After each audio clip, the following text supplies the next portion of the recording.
তোমার লগে দুইটা কথা ছিল, জরুরি কথা। তুমি কোন কথা? তোমার কি সময় হইব? বাবা, তুমি কি জানো তোমার যে বোনটা কি কষ্টের মধ্যে দিন কাটাইতেছে?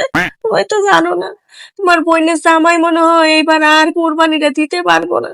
তো একটা জিনিস ভাবছি, এটা কোয়ার লিগে আইলাম। আর বোন যে ঝামেলা, এই ঝামেলারে কইছি তোমার কাছে 500 টাকা হাইসা দিয়া যাইতে।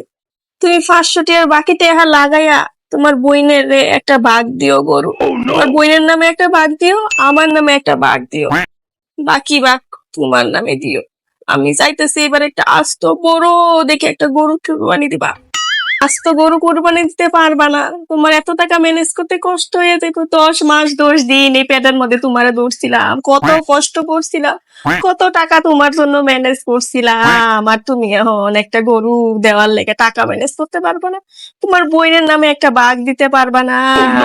যতদিন পর্যন্ত আমি বাচ্চা থাকি ততদিন পর্যন্ত তো তোমার এগুলা করতেই হইব। আমি মইরা গেলে সব তো তোমারই।